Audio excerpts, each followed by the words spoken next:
understand.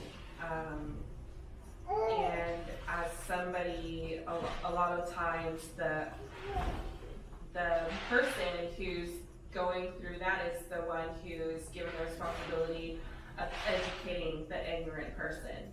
So, you know, your responsibility as a person of color is to educate somebody on, you know, why what they're saying is racist, or why their actions are maybe have prejudice to them. You know, as a person with mental health issues, you're left to explain your depression.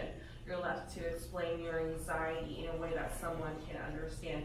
You know, all of that responsibility is, I don't want to use the word victim, but lack of a better word right now. All that responsibility is kind of left on the victim, the person suffering through those things, to explain to the people who are not. And, you know, some people, you know, every time you have that one of those interactions, every time you get a side glance or something, you know, you have to choose, like, am I going to take this moment to ignore this? Am I going to take this moment to educate somebody?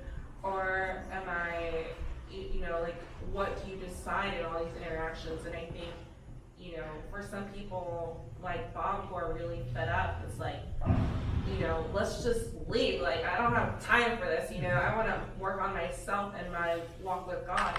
But I think that we also have to support those activists within the church who still have that hope that their actions and their words can change the minds and hearts of these other people who are not quite there yet. You know, myself in my life, I'm like, you know, I don't have time for this. I don't have the energy for this.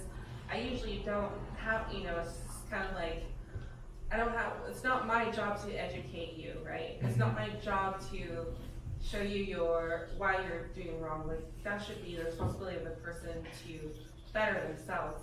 But I think that in the way that our society is, that's not where everybody is at. So I really want to, you know, even if we leave the church or whatever happens that way when we're separated, really want to emphasize the support of those people who choose to stay, who say, I'm not going to leave, I'm going to stay because I want to change these people.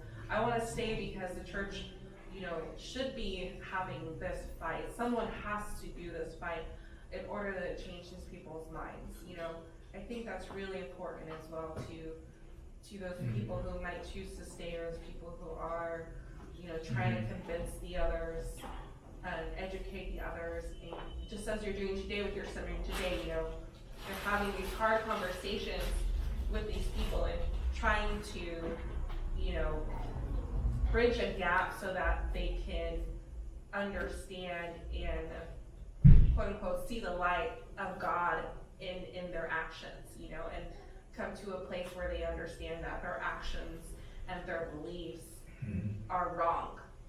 I think that's really important as well. Thank you so much, Mo. I mean, all of you have shared beautiful things and they were all good, but I think this was like a great concluding word that you brought, the word of wisdom. Thank you so much. Let's sing our last song, our closing song together, and then we're going to have some lunch. Today we have lasagna.